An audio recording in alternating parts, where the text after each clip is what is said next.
This week we're featuring Crane Army Ammunition Activity. Crane Army Ammunition Activity had a media day and invited 18 WJTS to tour the grounds. The day was purposed to provide an accurate account of what Crane does and how they support the local community through generational employment of area families. Crane Army Ammunition Activity became a part of Crane Naval Depot in 1977 and is the Department of Defense's second largest munitions depot. The Munitions Depot is the site of production, storage, shipping, manufacturing, and demilitarizing conventional ammunition and missiles. Crane Army Ammunition is part of the Army Working Capital Fund, which is based upon a private sector business model in which the use of the working capital funds encourages business activities to function in a more efficient and cost-effective manner. Crane Army is part of the Ordnance Group and is managed by the Operations Support Command within Depot Maintenance of the Army Working Capital Fund. With 51,000 acres, 124 miles of paved roads, and 94 miles of active rail, CAAA is home to 1,800 on-site storage magazines with a 4.9 million square foot storage capacity. Crane Army takes up 80% of the land, and thinking of Crane Army as a military base is easy with the given logistics. However, they employ 740 civilian employees from within the local and surrounding areas, and only 3 military. During our tour, we were able to view the processes and facilities involved with the disposal of red and white phosphorus. Crane Army is currently working with gradient technology using a machine that can salvage red phosphorus, an extremely flammable chemical that can also be found on a match head. The technology will aid in the disposal of red phosphorus in a safer, more eco-friendly manner. Paul S. Allswede, the commodity manager for demilitarization, gave us an overview of how the white phosphorus is disposed of and what is done with the canisters. Well, to the rear of us, this is a white phosphorus to phosphoric acid conversion plant. It takes white phosphorus from munitions, opens it up, exposes it to the air so it starts to burn.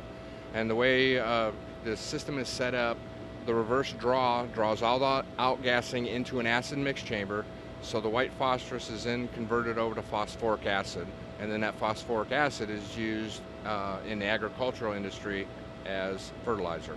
Okay, and what do you do with the canisters after they've been disposed?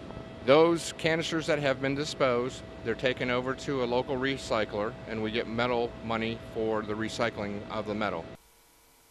Allswede also discussed the importance of a year-round facility and the positive impact on environmental factors and the security of employment it would provide.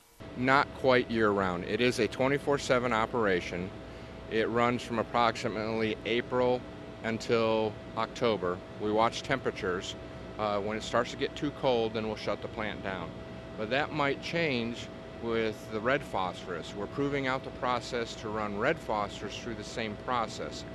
If that happens, and it will, then basically we can produce phosphoric acids from either source of white phosphorus or red. That would infer this would run 12 months, 365, 24/7. And then we're already taking steps to figure out how we would winterize this process, as well as the logistics side of the acid management. Can the vendor receive that volume of acid, or do we need to store it here locally until they can accept that acid? What would be the benefit of a year-round production here? The year-round production, there's multiple benefits to it too. If you back it up of what is fed into the plant, keep in mind this is a one-on only process to the U.S. military. That white phosphorus has to be processed here. Now, if the red phosphorus, when it proves out, that would infer that we're reducing the red phosphorus stockpile, which currently does not have a capability of disposal. So if this runs year-round and we're producing acid, it also means that we're reducing the stockpile of not only white phosphorus, but red phosphorus, which also would increase the labor, more employees here, and then many years of workload for Crane and the families associated with the workers. Along with Allswede, we were accompanied on our tour by Colonel James Hooper, commander of CAAA, who informed us on the importance of good relationships and their partnering with the Purdue University. We've partnered with Purdue University in the past, actually right here on a project here at the white phosphorus plant where we were having some problems with corrosion because the phosphoric acid that's treated here reaches about 900 degrees in temperature. and it literally eats away the stainless steel tanks and other equipment behind us. And we were able to partner with Purdue to ask their engineering department, how do we do this better? How can we better protect the equipment so we don't have to shut the plant down to maintain it over time? And they came back to us within about a day and said, have you ever thought about boride coating your steel? And we did a test. We took some steel plates out to a local metal shop who borized them for us, and we're currently testing them. They're actually in the plant right now. Initial indications are that could be a huge savings for us, and that we won't have to shut the plant down as often as we do now. Are you looking forward to doing more with Purdue? Yes, we are. We recently hosted a visit where we talked quite a bit about manufacturing and protection of the environment, both. So that's two areas that we're looking to pursue in the future. How can we better protect the environment here, but also on the manufacturing side, how can we be more efficient? How can we apply lean principles or Six Sigma to be more efficient long term? Along with the disposal of phosphorus, the grounds are used in ammunition burning and home of a Class B demolition range.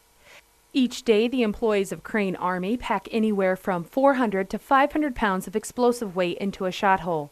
By not exceeding the 500-pound weight limit, they reduce the amount of fragments sent into the air by the detonation. After the ammunition is packed with explosives, given a 4-foot lead wire, then wrapped with C4, it is canistered and taken to the demo range where it is buried under 12 to 15 feet of earth. There are 70 shot holes filled, with half of the shots detonated on a daily basis. Before detonation, notice is given to the local community, FAA, and the tenants that occupy the naval base. Anything that cannot be completely destroyed by explosion is burned in a controlled burn done on the ammunition burning grounds. This area focuses on the treatment of thermal energetic contaminated material, which includes pyrotechnics, flares, and small explosive items. They conduct 4 to 5 burns per day, with each containing 700 pounds of material. As with everything on the base, safety is the mainstay of the conversation.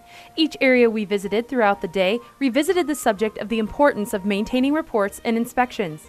The EPA is highly involved with the daily procedures of Crane Army, with everything from hazardous waste and air quality to water testing and soil composition.